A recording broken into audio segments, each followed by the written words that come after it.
Hi, my name is Jessica Bennett, and this is the history of special education. If we look around at our schools today, they are more accepting of children with disabilities than they ever have before. And in the 21st century, we have students from different races, different religions, different disabilities and backgrounds, and really we're all working towards a common goal.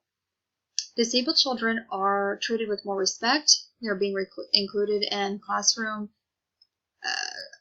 around the world and extracurricular activities. Special education has come a long way since the early 1800s, but really does have a long way to go.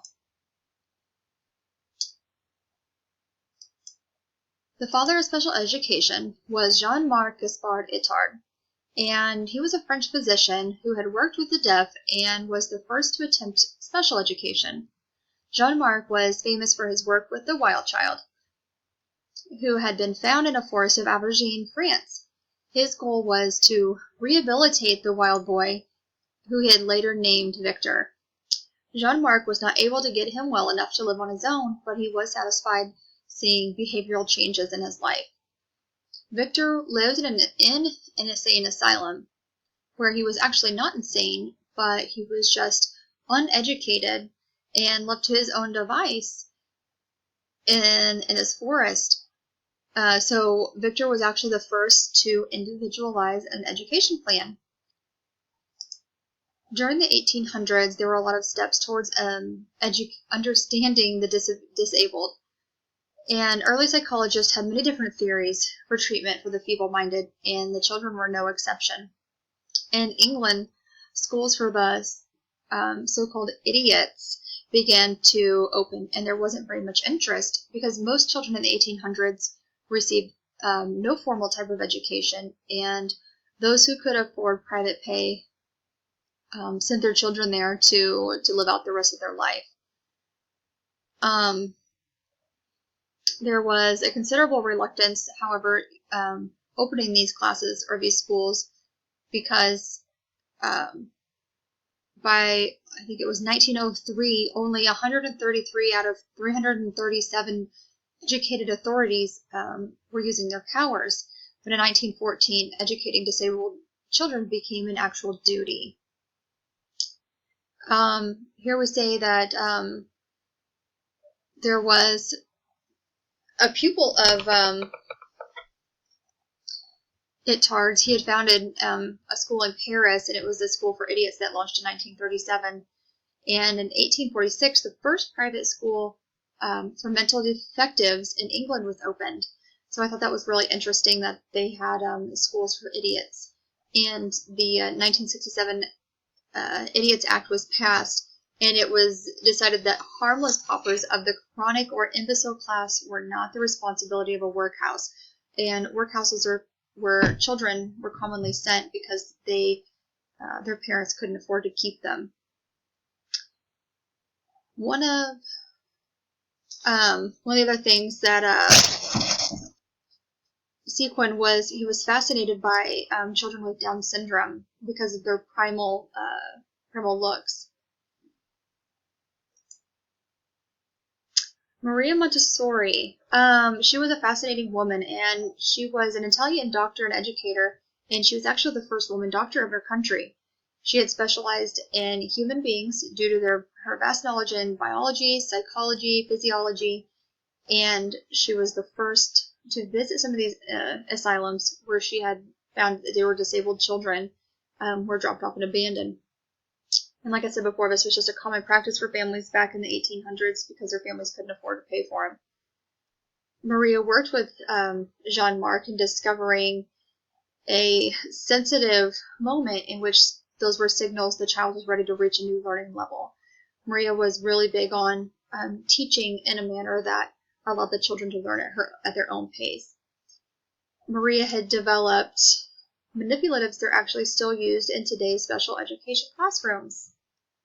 One of Maria's favorite quotes was, "The greatest sign of success for a teacher is to be able to say, 'The children are working as if I did not exist.'"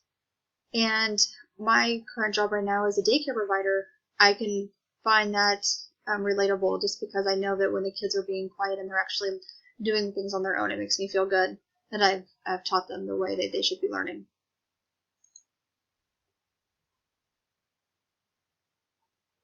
In 1964, the Head Start program was part of Lyndon B. Johnson's War on Poverty.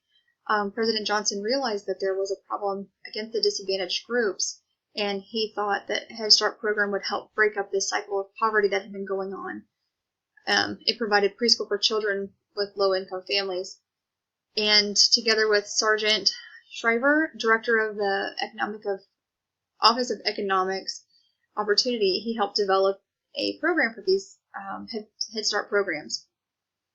And since the creation of Head Start, it has served over 32 million children and helped build social skills, emotional skills, cognitive and physical developments in children that would really have never had any type of opportunity to do so.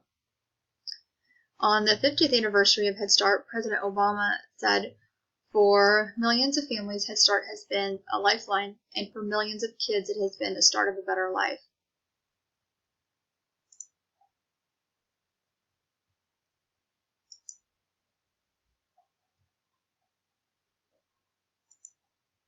In 1965, we have the Elementary and Secondary Education Act, or ESEA, and it was part of Lyndon B. Johnson's Great Society program. It was created to help districts cover the cost of educating disadvantaged students. The act was also shortened to the achievement gaps between the different types of students and their learning abilities. Each child could have a fair and equal opportunity to be exceptional, and the government reauthorized this act every 5 years since it has been reenacted. 1972 was significant because there was two major decisions. First was Park versus Pennsylvania, and Park stood for the Association for Retarded Children. Park was really the first significant change to challenge the laws around the country providing from prohibiting and excluding students with disabilities from attending school amongst other students. Mills versus D.C. Board was a second significant federal trial court ruling that laid the foundation for the Institute, or for the Section 504 and the Rehabilitation Act of 1973. It was a foundation for the Handicapped Children's Act, the EAHCA, which is now actually known as the Individuals with Disability Act, or IDEA. Mills was a class action suit that was on behalf of 7 children who had some type of mental and physical disabilities, and they were denied a public education. Those parents filed suit because they felt the District of Columbia, where the students had been residing, was denying their right to an education. In 1974 was the Family Education Rights and Act, or FERPA. This allowed parents to be able to access all of their students' information for the schools that they collected, like attendance, discipline, grades, nurse visits, and anything else that was put into their files. And this could be a parent or a guardian, and if they saw some type of discrepancy, they could actually request it to be amended. And if that wasn't amended, if the school didn't want to go along with that, then they had a right to a formal hearing with the school board.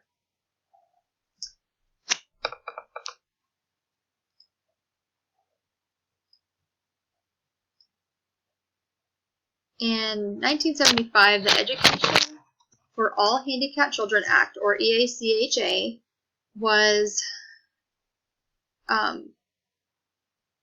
enacted, and before this time, most all the children were denied a public education based on their disability alone.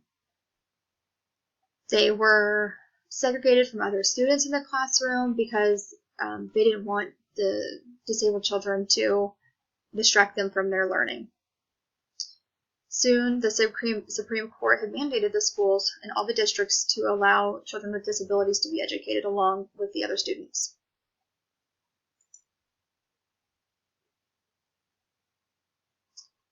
And here we have the different amendments, the Education for Handicapped amendments. In 1986, it was re-signed by Ronald Reagan, and there were a couple of additives. The rights were extended to 3 to 5-year-olds, and the new federal services to 0 to 3 who qualified for services. In 1990, the EACH of 1975 was renamed the Individuals with Disability Act, and children was replaced with individuals, and handicap became with disabilities. In 1997,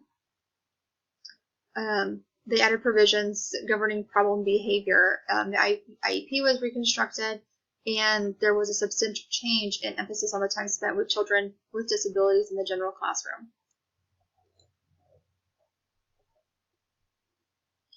In 2001, the No Child Left Behind was signed by George W. Bush, and it was brought forth for all students, including those with disabilities. This law helped schools become accountable for their students' academic process.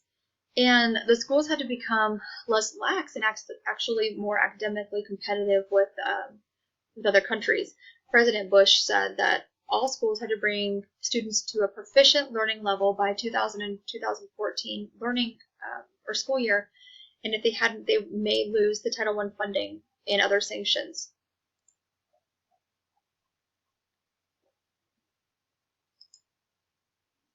In 2004, IDEA had several changes from the 1997 reauthorization, and one of the biggest changes was the schools had to have more accountability on state and local levels.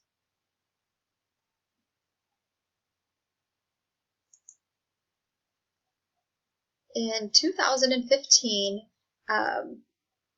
President Obama had signed a Free Student Succeeds Act, and this authorization allowed military recruiters to actually have access to 11th and 12th grade names, their addresses, their phone numbers, and for the first time, ESEA required that all students in America be taught high academic standards that would prepare them to succeed in college and other careers. And for the future of education in the next 20 years, I believe that IDEA has a firm grasp on what needs to happen. There needs to be new laws to help children in special education classes succeed based on their learning patterns. Not everybody learns the same, and I think that there needs to be a technology in all classrooms around the country for the children with special needs. Also, skills need to be taught to all teachers that teach children with mental disabilities effectively, and that's just not physical disabilities, but mental disabilities like anxieties and depressions and ADHD, because I know there is such a need right now for children in schools to be taught, or teachers to be taught these skills. And finally, I think that, like I said, we are going in the right direction. I think that IDEA has done a lot for educating our children in the 21st century.